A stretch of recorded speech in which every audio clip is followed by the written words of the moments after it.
덮으소서. 이곳을 비추소서. 내 안에 무너져.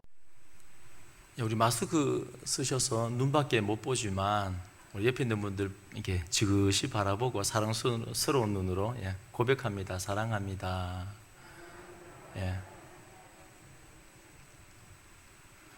빨리 마스크 벗고 얼굴을 보고 싶어요.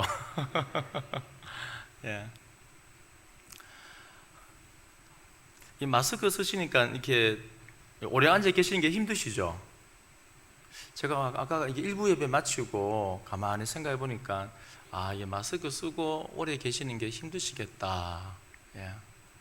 그런 생각이 드네요.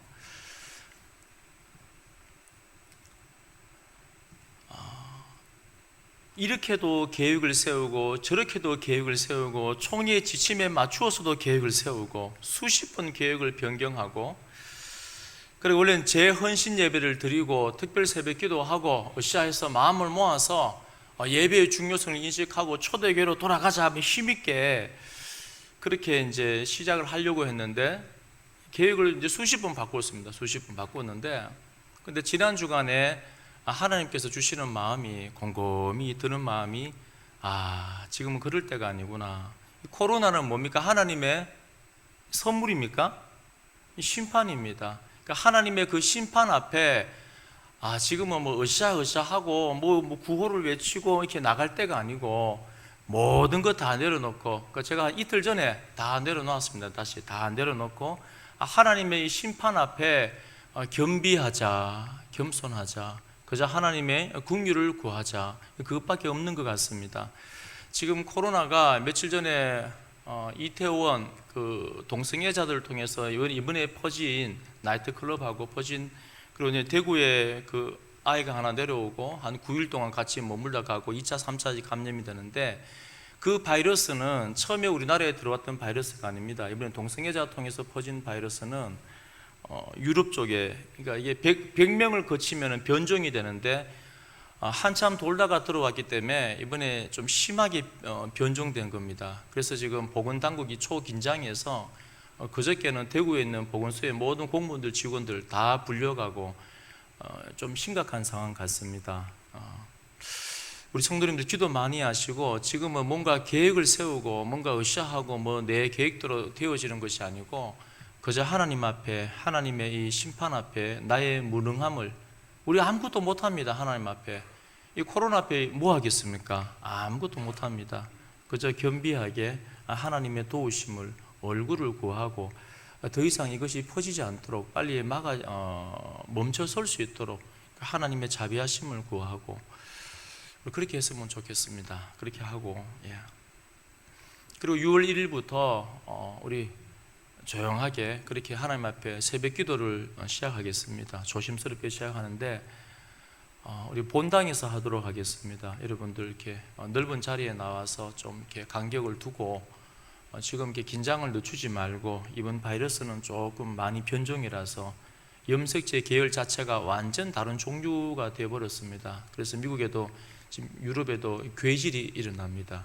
젊은 아이들한테는 이게 안 퍼졌는데 괴질 걸린 아이들이 코로나 바이러스가 다 있어서 상관관계를 지금 또 규명해내고 있고, 여튼 굉장히 심각한 가운데 있으니까 우리 성도님들 그렇게 기도 부탁을 드리겠습니다.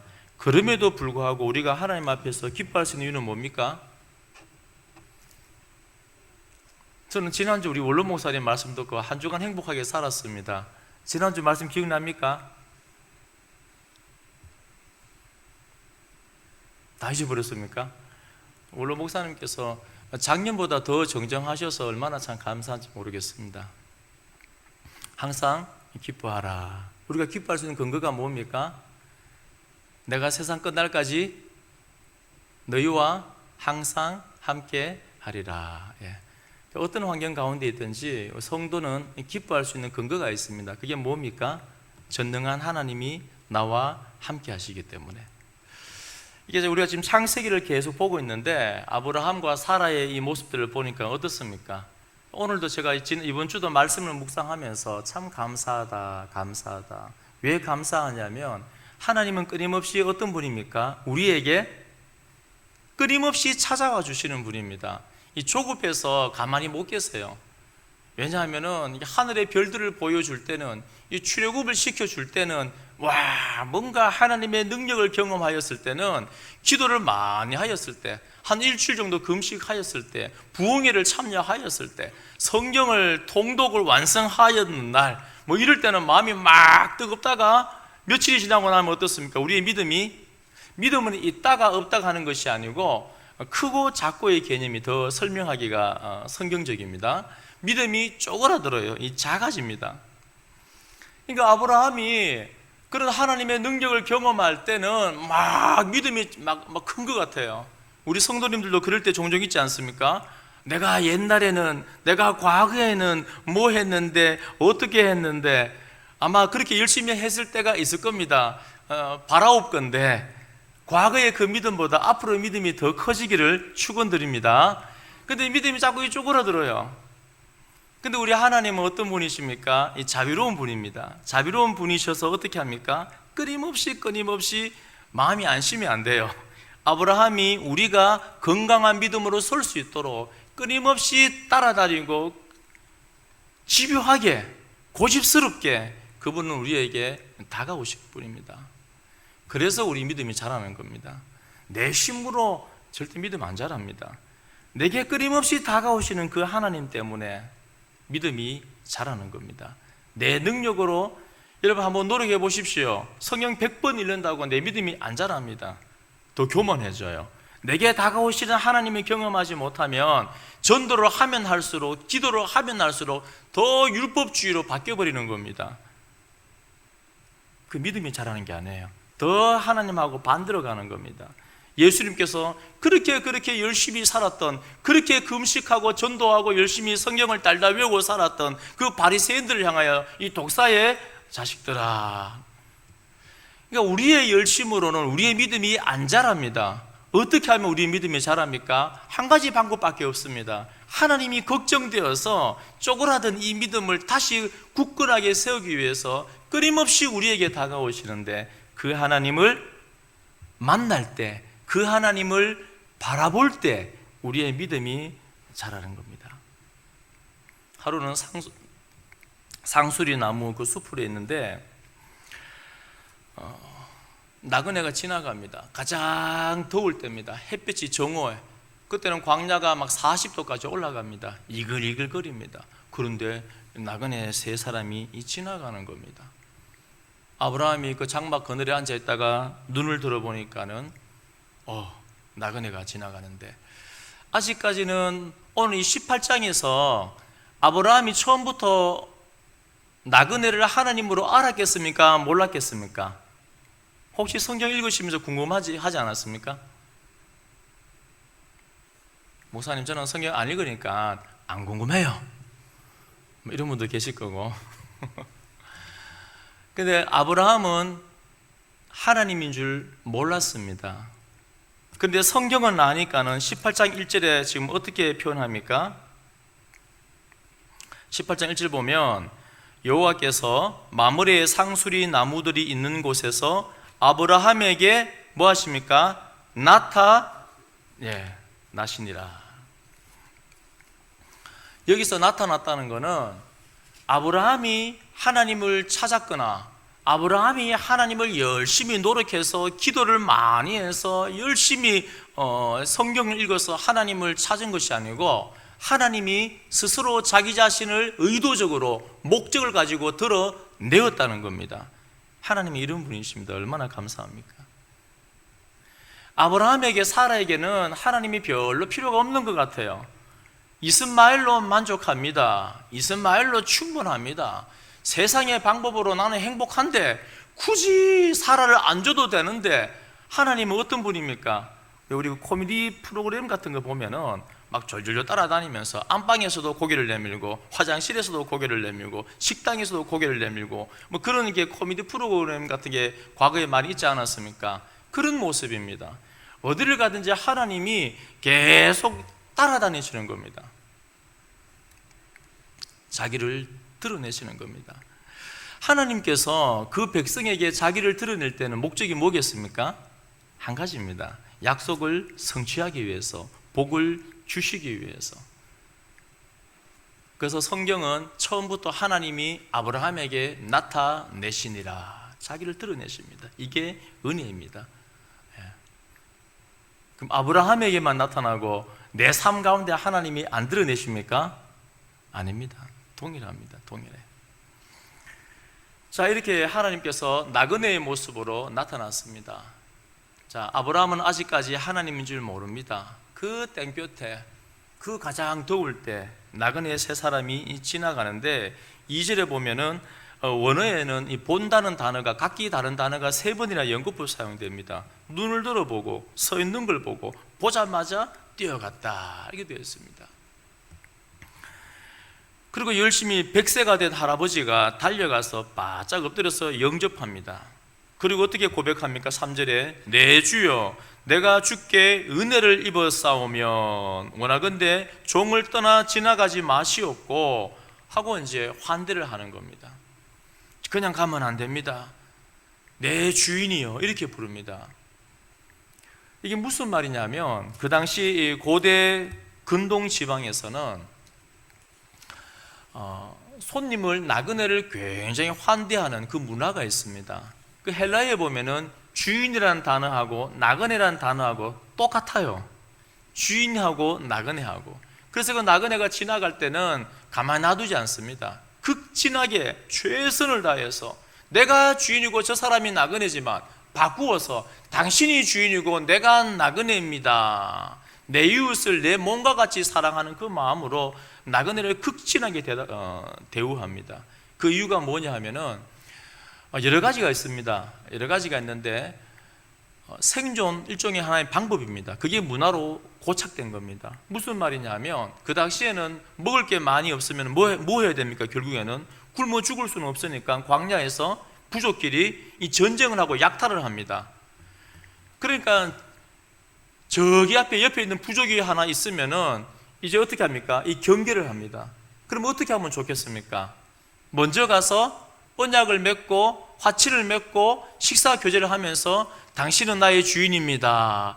내게는 싸우려는 의지가 없습니다. 이거를 보여주는 게 가장 현명한 방법입니다. 그러면은 만약에 적이 있다 할지라도 그 마음을, 그 당시에는 명예가 중요하기 때문에 생명을 살려주고, 그게 아니라면 그 사람도 안심을 하는 겁니다. 그 생존 방법으로서 처음에는 이렇게 활성화되었다가 이제는 고대 근동 지방에서는 이게 이제 고착화된 겁니다. 그래서 나그네를 극진히 잘 섬깁니다. 물론 그렇지 않은 사람들도 많이 있습니다. 17장, 18장, 19장 연이어서 쭉 나오는데 지금 아브라함이 나그네를 대접하는 거하고 소돔과 고모라가 나그네를 대접하는 거하고 서로 뭡니까? 이 대조를 합니다. 소돔과 고모라는 나그네를 어떻게 대접합니까? 내 욕심을 이루는, 욕망을 이루는 도구로 사용할 이 계획을 세웁니다. 이 성적 도구로 생각하는 거예요. 나그네를 극진히 지나가는 그 나그네를, 힘이 없는 사람을, 구약시대 때는 나그네, 고아, 과부는 무조건 도움의 대상입니다. 그래서 12의 1조를 2번 내요. 성경에 보면은 한 번은 여호와의 영광을 하나님께 드림을 통하여 공동체의 조직을 운영해 나가고, 또 한 번의 11조는 그 약한 자, 나그네와 과부와 고아를 도우는데 사용되어집니다. 그만큼 나그네는 사람이 도와주지 아니하면은 죽어버리는 연약한 존재입니다. 그래서 성경은, 하나님은 고아와 나그네와 과부를 극진히 대접하라, 이렇게 가르치고 있습니다. 아브라함은 열심히 그렇게 최선을 다하여서 환대합니다. 환대. 그런데 소돔과 고모라는 어떻게 합니까? 욕망의 도구로 보는 겁니다. 결국에는 이 나그네를 잘 섬겼던 아브라함은 하나님의 놀라운 복을 받지만 소돔과 고모라는 멸망을 당하고 마는 것입니다. 이 두 가지 비교를 하고 있는 겁니다. 자, 이렇게 열심히 환대하면서 제발 그냥 가지 마시고 맛있게 식사를 하고 가십시오. 그리고 이 식사 준비를 굉장히 거창하게 합니다. 이 8절까지, 6절에 보시면은 급히 아브라함이 직접 가서 사라에게 떡을 만들어 오라 그러고, 또 가축대에 가서 직접 가장 좋은 송아지를 골라서 종에게 주면서 요리해 오라. 젖과 우유 최고의 것을 가지고 나무 아래서 극진히 이제 그렇게 대접합니다. 그 이유가 뭐겠습니까? 성경 신학적으로 보면은 언약을 맺는 겁니다. 그러니까 아브라함이 지금 나그네로 지나가는 이 사람하고 언약을 맺는 겁니다.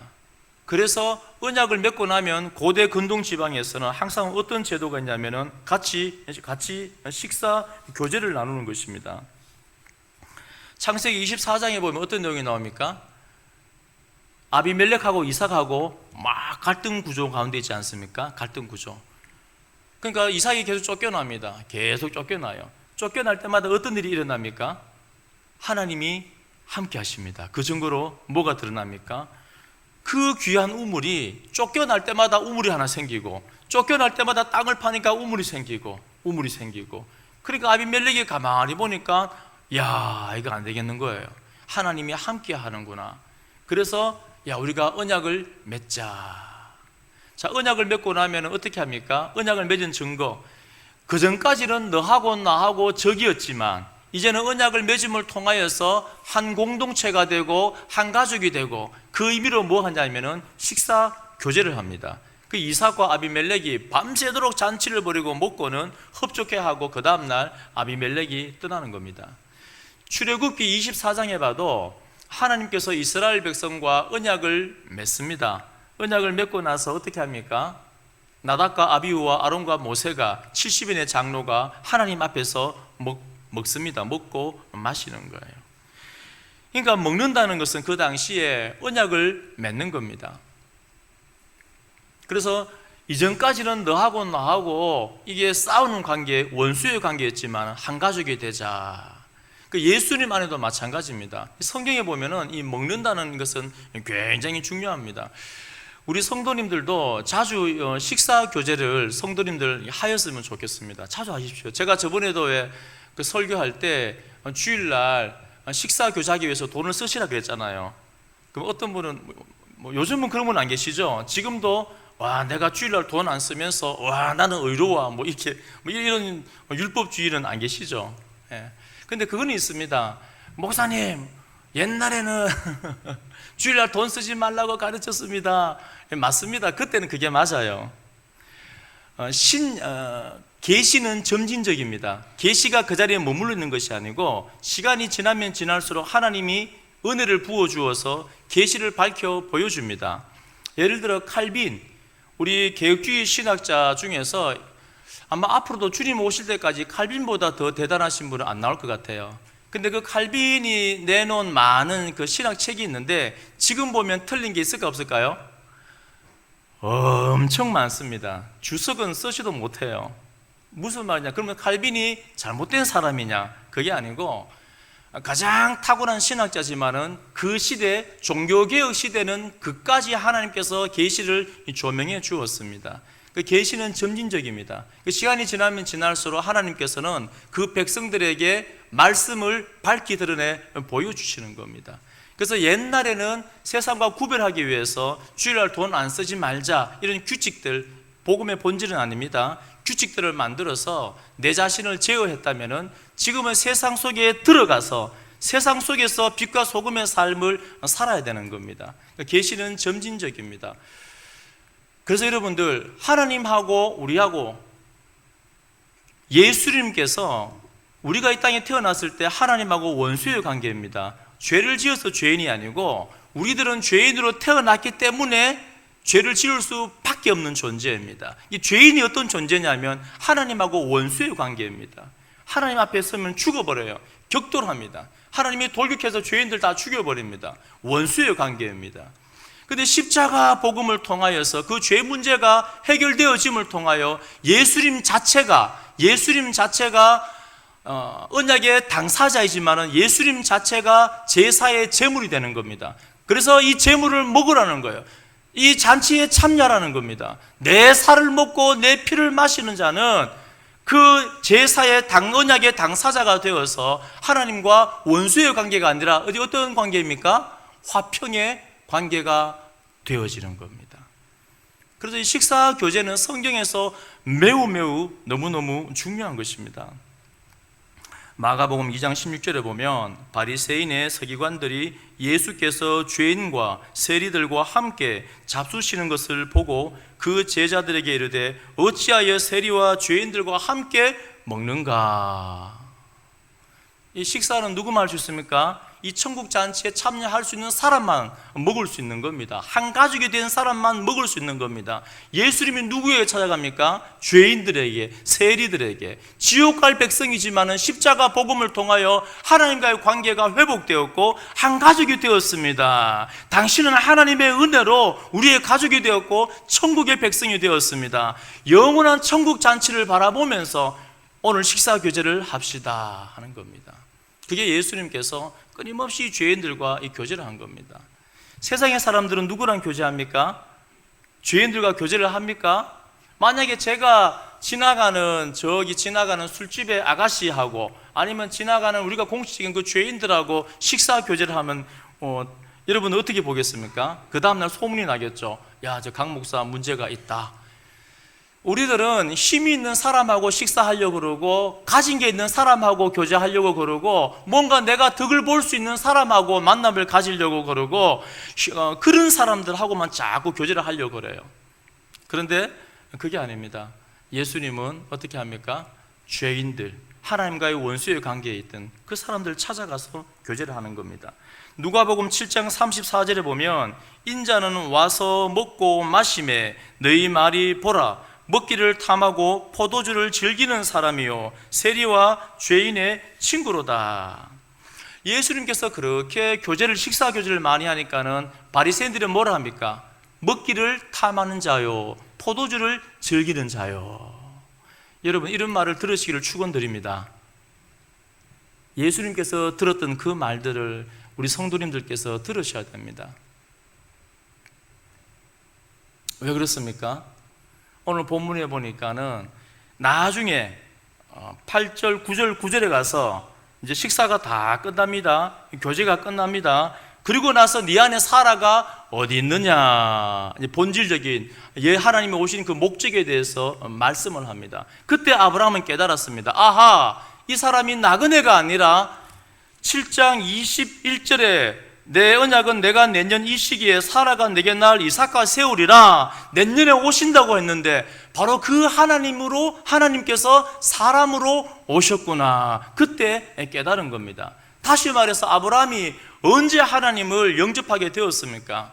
바로 나그네를 언약의 관계 가운데 식사 교제를 할 때, 환대할 때, 이웃을 내 몸과 같이 사랑할 때 아무도 주목하지 않는 그 사람, 그러나 가만 놔둬버리면은 쉼없이 죽어버릴 그 나그네와 같은 그 사람을 최선을 다해서 섬길 때 어떻게 합니까? 하나님을 만난 겁니다. 그래서 우리 모든 성도님들께서 제가 말씀을 안 들어도 성령 하나님께서 마음에 감동을 주고 마음에 조명을 하고 깨닫게 하셔서 어떻습니까? 그전까지는 힘 있는 사람이 내 눈에 들어왔는데 이제 누가 내 눈에 들어옵니까? 약한 사람이 눈에 들어오고 아픈 사람이 눈에 들어오고 외로운 사람이 고독한 사람이 내 가슴에 들어오고 그 사람을 위해서 기도하게 되고 우리 차 한잔 마십시다 하고 교제하면서 영적인 교제를 하고 천국의 그 하늘나라의 그 잔치를 소망하며 나누게 되는 겁니다. 그래서 저희에게 훈련받은 과거의 많은 청년들은 항상 11조 말고 또 11조를 또 빼놓습니다. 그 돈은 다른 목록이 아닙니다. 섬기는데, 교제하는 데 사용하는 겁니다. 우리 성도님들도 그랬으면 좋겠습니다. 성령에 감동되면 영혼이 내 속에 들어와요. 힘들고 어렵고 외롭고. 왜 그렇습니까? 왜 그렇게 해야 됩니까? 그것이 하나님을 만나는 방법이기 때문에. 참 오늘 본문 보면 재밌는 게 있는데 그전까지는 하나님이 어떻게 역사했습니까? 말씀으로 역사했습니다. 오늘은 어떻게 역사합니까? 친히 오시는 거예요. 믿음을 주기 위해서. 우리가 하나님을 만나는 방법이 있습니다. 정말 우리가 하나님을 만나는 방법이 있는데 기도하고 말씀 듣고 예배 드리고 물론 하나님을 만나는 건 맞습니다. 근데 선명하게 하나님을 만지고 선명하게 듣고 그 만나는 그 방법, 그 하나님의 만남을 통하여 우리 믿음이 자라는데 그 방법이 뭐냐? 바로 성도의 교제입니다.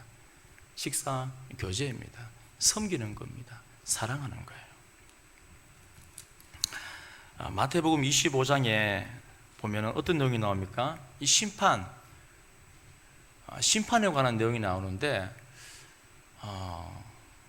제가 요즘 참 고민이 많습니다. 왜냐하면 이 세상은 심판을 좋아합니까? 싫어합니까? 싫어해요. 지옥을 싫어합니다. 하지 말라는 거예요. 지난 주간에 그 존 파이퍼 목사님이라고 계십니다. 우리 개혁주의 신학의 대가입니다.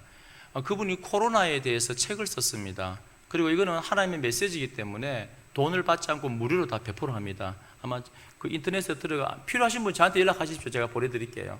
그 한글 번역판도 있으니까. 근데 문제는 뭐냐면 여러분, 코로나가 하나님의 선물입니까? 심판이잖아요. 몇백만 명이 병에 걸리고 몇십만 명이 죽어가고 있는데, 그런데 세상이 하나님의 심판, 지옥을 싫어해요. 귀를 닫아버립니다. 눈을 닫아버립니다. 나와 상관이 없는 것. 교회 성도님들조차도 지옥에 대한 심판에 대한, 지옥에 대한 메시지를 싫어합니다. 닫아버려요. 이 세상의 사고들이 자꾸 들어온 겁니다. 가볍고 쉽고 가짜 복음, 이런 것만 들어오는 겁니다. 그러니까 이제 존 파이퍼 목사님이 책을 냈는데, 미국의 군목, 우리나라 사람인데 미군 부대에서 이제 군목을 하는 그 목사님이 계십니다. 너무 귀한 말씀이라서 이거를 이제 쭉 돌린 거죠. 다른 목사님들한테 쭉 군목들한테 돌렸는데 난리가 난 거예요. 왜 난리가 나냐면 동성애자 군목들이 있습니다. 동성애자 군목들. 요즘에는 미국 교단에도 목사도 동성애를 다 허용하지 않습니까? 지금 전 세계가 사회주의 유령 가운데 잠식을 당했습니다. 그 사회주의자들이 가장 높이 치는 가치가 뭐냐면 인권이고, 그 인권에 가장 앞선 게 동성애입니다. 그 동성애로 교회를 다 무너뜨리는데, 존 파이퍼 목사님의 그 책에 보면은 코로나의 이 심판에 대해서 이제 예시를, 우리의 죄 때문에 심판이 임하는데, 근데 두 가지 예시를 듭니다. 하나는 중국의 공산당들이 교회를 너무 많이 핍박했는 거. 이 코로나가 중국으로부터 나온 거는 중국에 하루아침에 십자가가 3,000개씩 없어지고 교회가 불타고 그런 일들이 지금 최근에 시진핑 이후에 많이 일어났습니다. 많이 일어납니다. 그리고 또 한 가지 예시가 뭐냐면은 동성애입니다. 동성애를 하나님께서 죄라고 말하고 있는데, 이제 앞으로는 죄라고 말하면은 잡혀갈 만큼 이 법을 자꾸 바꾸고 가고 있습니다. 아직 우리나라는 시간은 조금 있는데, 이미 다른 나라에는 동성애를 죄라고 그러면은 잡혀갑니다. 그러니까 존 파이퍼 목사님이 이 죄를 가지고 죄라고 얘기하는데 이제 난리가 난 겁니다. 그래서 유튜브 검색어에서 차단을 당해요, 존 파이퍼 목사님이. 제가 얼마나 놀랐는지, 야, 시대가 이만큼 흘렀구나. 이게 싫은 겁니다. 동성애가 싫다는 것도 싫은 거고, 지옥도 싫은 거고, 심판도 싫은 거고. 근데 우리 성도님들은 영적으로 깨어 있어야 됩니다. 마태복음 24장에 보면은 말세의 징조가 나오는데, 잘 들으십시오. 지진이 일어나고 기근이 있고 전쟁이 일어납니다. 자, 그러면 이 세상 사람의 관점을 바라볼 때는 민족끼리 갈등이 생겨서 전쟁을 합니다. 지층과 지층이 충돌하여서 땅이 울퉁 나오면서 지진이 일어났습니다. 자, 그럼 어떻게 설명합니까? 갈등 때문에 전쟁이 생겼구나. 이것 때문에 기근이 생기고, 이거 지판끼리 부딪히면서 지진이 일어났구나. 바이러스 때문에 코로나가 퍼졌구나. 끝. 맞습니까? 아니에요. 성도들은 거기서 끝나면 안 되고, 마태복음 24장에 나와 있는 것처럼, 지금이 말세구나, 마지막 징조구나, 주님 오실 날이 가까웠구나, 이 지진과 전쟁과 기근과 전염병을 보면서 영적인 긴장감을 가지셔야 되는 겁니다. 그런데 세상 사람들처럼 똑같이 말하는 많은 그리스도인들이 있습니다. 바이러스 때문에 그렇잖아. 지층끼리 부딪혀 그렇잖아. 그게 아니에요. 그리고 24장, 25장에 보면은 31절부터 46절까지 하나님께서 심판대 앞에 다 세웁니다. 우리도 언젠가 심판대 앞에 다 서야 됩니다. 그 심판대 앞에 설 때 오른쪽 왼쪽 하나님이 나눠버립니다. 그 가짜 복음처럼 따라하세요. 당신 회개했으니까 구원받았습니다. 뭐 이런 가벼운 복음, 아니면은 주일날 나는 돈 안 썼어, 뭐 이런 율법주의 얼마나 쉽습니까? 돈 안 쓰면 되는 받는 구원. 뭐 그런 걸 통해서 구원 받는 거면 좋겠는데 성경은 그렇지 않아요. 확실하게 구분합니다. 양과 염소로. 그 기준이 뭡니까? 누가 얼마나 하나님을 만나고 잘 섬겼는가, 그게 기준입니다. 그 의인들에게 얘기합니다. 야, 네가 내 배고플 때, 내가 추울 때, 내가 감옥에 갇혔을 때 너무너무 고마워. 의인들이 말합니다. 아니, 제가 언제 주님을 섬겼습니까? 언제 배고플 때 먹였습니까? 언제 추울 때 옷을 줬습니까? 지극히 작은 자 하나에게 한 것이 누구에게 한 겁니까? 내게 한 것이니라. 지극히 작은 자라는 것은 아무도 관심을 안 가지는 사람입니다. 아무도 눈여겨보지 않는 사람입니다. 세상 사람들은 관심이 없습니다. 세상 사람들은 힘이 있어야지, 밖에 세단을 타고 들어와야지, 비싼 양복을 입고 들어와야지 관심을 가지고, 호의를 가지고, 이 사람하고 교제를 하면 내가 나중에 덕을 볼 수 있어. 그 계산적인 만남, 정치적인 만남을 하는 겁니다. 그런데 복음을 가지고 있는 사람은 지극히 작은 자, 아무도 관심을 안 가지는 외로운 사람, 힘들어하는 사람, 고독한 사람, 연약한 사람, 그 한 사람에게 관심이 가 있고 그 한 사람을 섬기는 거예요. 환대하는 겁니다. 오늘 아브라함이 나그네를 섬겼던 것처럼 이 심판대 앞에 서보니까는 어떤 결과가 나옵니까? 나는 끊임없이 배고픈 모습으로, 추운 모습으로, 외로운 모습으로, 연약한 모습으로 너에게 다가갔는데 끊임없이 그냥 감각적으로 막연히 알고 있는 모습이 아니라 구체적인 모습으로 너에게 다가갔는데 끊임없이 외면하는 사람이 있고 끊임없이 그 작은 자를 섬기면서 하나님을 만나고 하나님을 섬기고 그 천국을 준비한 사람이 있는 겁니다.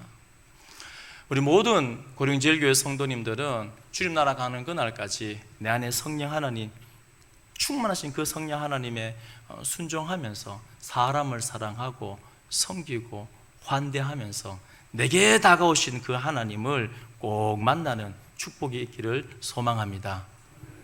반드시 그렇게 하셔야 돼요. 반드시. 아니면 하나님을 못 만나요. 그러니까 율법주의밖에 안 됩니다. 율법주의밖에. 왜 하나님 그렇게 만나야 되는가? 자, 그 이유가 이제 뒤에 나와 있는데, 사라가 어디 있느냐? 이때 아브라함은 깜짝 놀랍니다. 아하, 이 사람들이 나그네가 아니라 하나님이구나. 작년에 약속했는데 와, 나그네의 모습으로 올 줄 몰랐네. 그러면서 이 하나님께서 오신 목적이 뭡니까? 믿음이 쪼그라드는 이 사라에게 다시 그 믿음을 펴기 위해서 오신 겁니다. 안 믿는 거예요. 그래서 10절에 보시면 그가 이르시되 내년 이맘때 내가 반드시 내게로 돌아오리니 네 안에 사라에게 아들이 있으리라 하시니. 여러분, 하나님 집요하지 않습니까? 계속 따라다니면서 네게 아들이 있으리라, 네게 아들이 있으리라, 약속을 주리라, 이삭을 주리라. 너무 고집스럽지 않습니까? 사라는 필요 없는데 하나님 됐거든요. 내가 나이가 얼만데 됐거든요. 그리고 이스마엘로 충분합니다. 이제 안 줘도 돼요. 뭘 의미합니까? 하나님의 일은 사람의 방법대로 하지 않고 반드시 하나님의 방법대로 되어져야 돼요. 아브라함과 사라 입장에서는 뭐 이스마엘로 해도 되죠. 그 당시에 보편적으로 첩을 통해서 후대를 이어가니까 별 문제 없습니다. 근데 하나님은 그게 아니에요. 하나님은 반드시 고집이 아주 세신 분입니다. 하나님은 반드시 하나님의 계획대로 해 나가시는 겁니다. 하나님 저 필요 없어요. 이삭 필요 없습니다. 그저 저는 내가 지금 나이가 90인데 주려면 빨리 주지. 저 필요 없어요. 지금 행복합니다. 만족합니다. 만족하다는데 달라고 하지도 않는데 이제는 기도도 안 해요, 사라가. 근데 하나님이 계속 찾아가서 내 줄게. 왜 그렇습니까? 네 방법대로 하면 안 돼. 네 생각대로 하면 안 돼. 정치로 하면 안 돼. 내 방법대로 해야 돼. 그분이 하나님이십니다. 그래서 잃어버렸던 그 믿음, 이삭에 대한 믿음이 하나도 없었는데 고집스럽게 찾아오셔서 내가 줄게 하시는 거예요. 그 사라가 어떻게 반응합니까? 아멘 합니까? 안 해요. 아브라함하고 똑같이 반응합니다. 속으로 웃어버립니다. 이 장면도 참 재밌지 않습니까? 그냥 웃었다 하고 지나가면 끝납니다. 아, 불신이구나. 근데 하나님은 어떻게 합니까? 네가 웃었다. 사라가 안 웃었습니다. 아니야, 웃었어. 그럼 뭘 말하냐면 하나님 지금 부정하시려고 오신 게 아니고 없는 믿음을 쭈그러도 좀 안해진 믿음을 펴시려고 오신 거예요. 큰 믿음을 주시기 위해서 왔는데 말씀하는 것은 네가 웃었다. 그 말은 네가 아직까지 나를 전능한 하나님으로 믿지 않는다. 그 말입니다. 17장에 어떻습니까? 이스마엘로 만족하는 아브라함이 나타나서 하나님은 어떻게 자기를 소개합니까? 나는 누구라고요? 나는 전능한 하나님이다. 오늘 사라에게도 14절 보십시오. 여호와께 능하지 못한 일이 있겠느냐? 하나님의 역사는 기이합니다. 이게 능하지 못한 일이 있겠느냐? 이 능하다는 말이 뭐냐면 팔라라는 단어인데 놀랍다, 기이하다 그런 의미입니다. 왜 하나님께서 하나님의 일을 해나가실 때 이 보편적인 인간적인 방법을 쓰지 않고 이 놀라운 기이한 방법을 쓰겠습니까? 그냥 사라가 젊을 때 주면 안 됩니까? 아기를? 아무 문제 없잖아요. 그런데 또 기다리고 포기하고 사람이 완전히 포기할 때까지, 사람의 방법이 완전히 없어질 때까지, 아, 이건 내 힘으로 100% 불가능하구나, 그것을 절실히 깨달을 때까지 하나님이 안 주시는 거예요.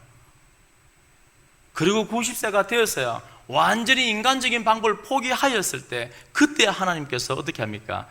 기이한 하나님, 전능한 하나님께서 허락을 하시는 겁니다. 왜? 그래야 하나님이 주신 것을 확실하게 알기 때문에 그렇습니다. 우리는 막 기도하면서 뭔가 하나님께서 응답하면 바로 마음이 바뀝니다. 하나님이 다 하셨습니다. 말은 그래 하는데 내 마음속에 어떻습니까? 이런 이유도 되고 저런 이유도 되고 여러 가지 이유를 대는 겁니다. 그래서 하나님께서는 의도적으로 그렇게 기다렸다가 사람의 방법을 완전히 포기할 때까지 기다렸다가 하나님의 방법으로 그 일들을 해 나가시는 겁니다. 그래서 우리가 이 하나님을 만날 때 소망이 있는 겁니다. 많은 분들이 그래요. 목사님, 우리 교회만 그런 거 아닙니다. 목사님, 우리 교회는 소망이 없어요. 우리 교회는 안 돼요. 하나님, 그 사람은 안 돼요. 아이고, 우리 가정에 누구누구는 안 돼요. 안 되는 거 맞습니다. 사람의 방법으로 몇십 년 동안 봤는데 안 되는 거는 안 되는 게 맞습니다. 그런데 어떻게 되어집니까? 기이한 하나님, 전능한 하나님, 그 놀라우신 하나님이 내게 오실 때, 그분의 음성을 들을 때 우리는 되는 줄로 믿습니다. 그게 믿음입니다. 믿음. 시편 107편에 보면은 여호와께 감사하라, 그는 선하시며 그 인자하심이 영원하다. 그 이유가 뭐냐면은 기이한 하나님 때문에. 나중에 우리 107편 집에 가셔서 한번 묵상해 보십시오. 이번 개역개정에서는 기적이라고 표현했는데 그 원래 단어가 발라, 기이하다, 놀랍다는 겁니다. 이사야 28장 29절에 보면 이도 만군의 여호와께로부터 난 것이라, 그의 경영은 기묘하며. 그래서 뭐라 부릅니까? 그는 기묘자다, 모사라, 전능하신 하나님이다.